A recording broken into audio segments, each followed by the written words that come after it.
कितनी रौनक है, आपको देखें कभी, अपने घर को देखें हम।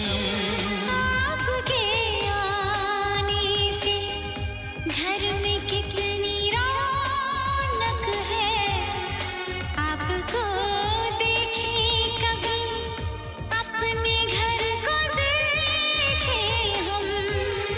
हम खुश हुए, हम खुश हुए, हम खुश हुए, हम खुश हुए, हम खुश हुए, हम खुश हुए।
छत्तीसगढ़िया सब ले बढ़िया। आप मनला धमतरी नगर के जम्मो भाई बहिनी मन के जय जोहार, ओम शांति।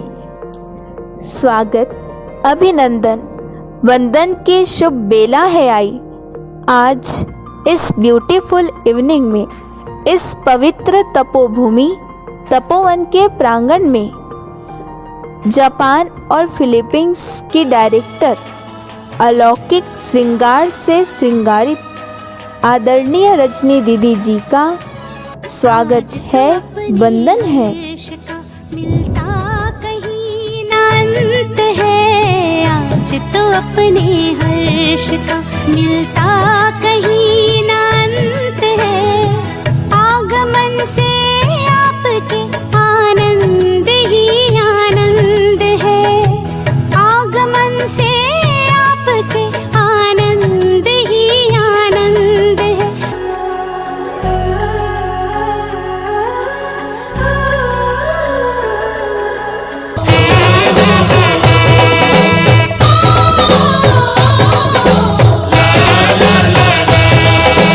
छत्तीसगढ़िया सबले बढ़िया, जगमाला कमावे। गाँव शहर माँ आज विकास के पग पग गंगा बहावे। ए मोर छत्तीसगढ़ महतारे तोला बारंबार प्रणाम है। छत्तीसगढ़ महतारी तोला बारंबार प्रणाम है। तोर को रामा जन्मोदाई हो,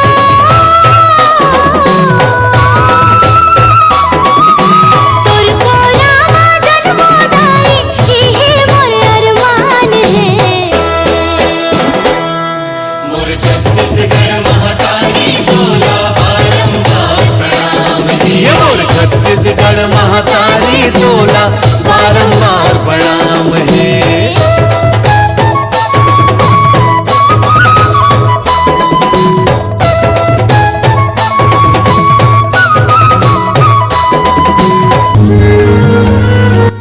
छत्तीसगढ़ मातारी का अर्थ धरती माँ का एक रूप है, मातृभूमि और प्रकृति का सुंदर स्वरूप है। उर्वरता, संरक्षण और प्रेम के भाव से भरपूर।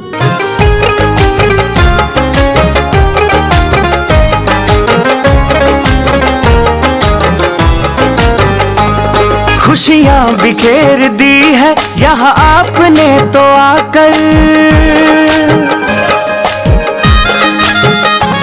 खुशियाँ बिखेर दी है यहाँ आपने तो आकर। ये वक्त सज गया है तुम्हें अपने बीच पाकर, तुम्हें अपने बीच पाकर।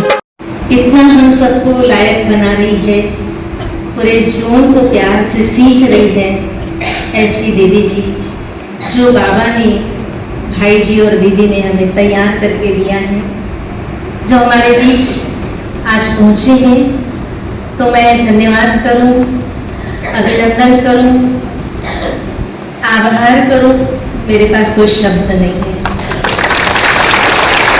क्योंकि धमतरी तो एक छोटा स्थान ही है, लेकिन ऐसे स्थान को हमारे बड़ों ने, हमारी दीदियों ने एक ऐसा स्थान बनाया कि जिस स्थान पर बड़े बड़े महारथी भी आए और आप सब उन्हीं की दृष्टि और उन्हीं की पालना से निकले हैं। ये हम तो कुछ भी नहीं है, ये भाई जी, दीदी और हमारी चारों दीदियाँ, आदरणीय हिमलता दीदी जी, आशा दीदी जी, उषा दीदी जी, करुणा दीदी जी, इन सब ने बहुत अपनी शुभभावना से एक स्थान पर बैठकर ऐसे स्थान को चुना और सींचा है। साथ में हमारी संगीता बहन भी आई है, जो हमारी रजनी दीदी के साथ आई, ज्ञान सरोवर में मिलती हैं आप, उनका भी हम बहुत बहुत तहे दिल से स्वागत करते हैं। जैसे कि दीदी ने बताया कि आदरणीय भाई जी कमला दीदी का स्वरूप है, और मैं तो यहाँ तक दीदी ने मम्मा और बाबा की पालना का स्वरूप भी दीदी में मैं देखती हूँ। जब भी मैं दीदी को देखती हूँ ऐसे लगता है कि दीदी को देखते ही रहे, और उनसे बहुत बहुत प्रेरणा मिलती है, खुशी मिलती है, शक्ति मिलती है। तो ऐसे दीदी से हम सभी आज के इस अवसर पर प्रेरणा के शब्द सुनेंगे, दिव्य उद्बोधन हम सभी आदरणीय दीदी जी से सुनेंगे। ओम शांति। आज तो हम सभी को, आप सबको देखकर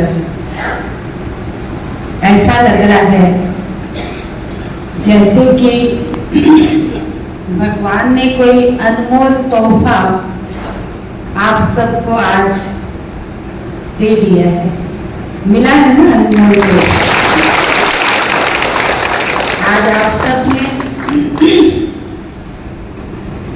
मिलकर के अभी थोड़ी देर पहले ही दीपावली के दीपक जगाए, और साथ साथ यूं तो हम दीपावली पर सभी को पूरे बधाई देते हैं, बधाई ना। तो देखो आज आप सबके बीच एक बहुत सुंदर दीपक, जो चैतन्य दीपक है, वो आज यहाँ पर रोशन हुआ है, और आप सब चैतन्य दीपकों की ज्योति जगाई है। तो सच्ची दीपमाला तो आज यहाँ हम सब की ज्योति जगने से हुई है। तो बाबा ने बड़ी दादी, दादी रतन मुनि और अनंत किशोर दादा को वहाँ भेजा, और वो वहाँ पर रहे, लेकिन 15 दिन का ही निमंत्रण था, रहे वो ज़्यादा, क्योंकि इतनी दूर गए तो सेवा हुई। उस समय दादी ने ज्ञान का बीज डाला, सभी को बाबा का संदेश दिया। लेकिन बुद्धिस्ट कंट्री है, भगवान को नहीं मानते हैं, कर्म ही पूजा है, वो समझते हैं। कर्म करो, सबके साथ अच्छा व्यवहार करो, ये बुद्धा ने उनको सिखाया है। तो उनके जीवन में हम देखते हैं कि एक दूसरे के प्रति रिस्पेक्ट करना, अच्छे कर्म करना, ये हमने देखा भी है। अच्छा कल्चर है, लेकिन साथ साथ भगवान को जानना क्यों जरूरी है, क्योंकि जब दिल में कुछ भी समस्या आए तो हम बाबा से, भगवान से बात कर सकते हैं। इसलिए हम भगवान को जानना पसंद करते हैं। भगवान से हमको शक्ति मिलती है, प्यार मिलता है, सुख मिलता है, अपने दिल का हाल उसको सुना सकते हैं। तो भगवान रास्ता बताता है, ये उनको अनुभव नहीं है। कारण ये था कि जब दूसरा विश्व युद्ध हुआ था तो जापान हार गया था, क्योंकि हिरोशिमा नागासाकी में बम पड़ा था। उन्होंने सोचा था कि उनका राजा वहाँ पर उनको सुरक्षा देगा, परंतु वो हार गए थे। तो भगवान से भी निश्चय टूट गया, क्योंकि वो सोचते थे राजा ही हमारा भगवान है, उसने ही नहीं की रक्षा। वास्तव में भगवान तो निराकार है, ज्योति बिंदु है, उसका परिचय उनको नहीं था। इस कारण से उनकी एक कॉन्स्टिट्यूशन है, उसमें भी लिखा हुआ है कि आप धर्म को प्रमोट नहीं करो, धर्म का प्रोपोगंडा नहीं करो, बैनर लगाना, नारे लगाना, वो नहीं करो। भगवान मतलब वो ये सोचते हैं कि आपके जीवन में अच्छे वाइब्रेशन हो, वृत्ति साफ हो, ईमानदारी हो और सबके प्रति आदर सत्कार हो। प्रैक्टिकल जो वैल्यूज होती है ना जीवन की, उस पर वो लोग विश्वास करते हैं। कि बैठ के हम बातें करें भगवान कौन है वो नहीं करो, लेकिन जीवन से दिखाओ ये वैल्यूज। तो वो लोग धारणा के विषय को ज़्यादा अच्छा समझते हैं। तो दादी जी ने वहाँ पर बहुत सेवा की, अलग अलग प्रकार से। कोई भाषा तो नहीं आती थी, लेकिन फिर भी कितनी दूर दूर पैदल चल के दादी कहती थी कि वो जाती थी अलग अलग दुकानों पर, जो होते ना पैम्फलेट्स, वो देती थी दादी। तो एक दुकान पे गई, उसने कहा हम भी कुछ सेवा करें। दादी ने कहा हाँ करो। जापानी प्रिंटिंग प्रेस थी, तो उन्होंने कहा क्या कर सकते हैं। दादी ने कहा 5000 कल्प वृक्ष बना दो हमको, जो हमारा एक पिक्चर है ना कल्प वृक्ष का, वो छपवा दो। तो उन्होंने छपवा दिया। तो ब्रह्मा बाबा को पता चला कि दादी की बुद्धि बहुत दूरदर्शी है, बेहद की है। उस समय तो इंडिया में खाली 300 ब्राह्मण थे ब्रह्मा बाबा के टाइम, 12 सेंटर थे, वो छोटी सी संस्था थी। परंतु दादी का जो बुद्धि सोचने का ढंग वो बहुत बेहद का था। दादी ने आगे का सोचा, क्योंकि ज्ञान तो फैलेगा, संदेश फैलेगा।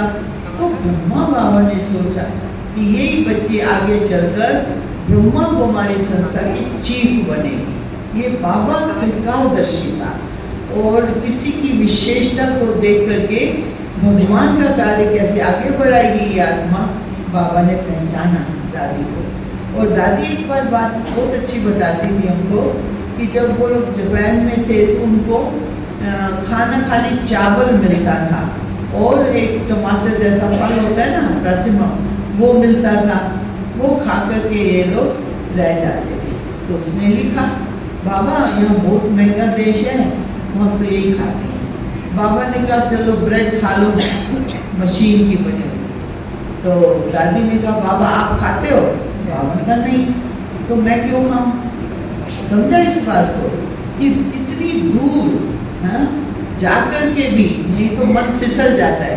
खाना नहीं मिल रहा, कुछ भी खा लो, मशीन का बना है इधर उधर का खा लो, नियम तोड़ देते हैं।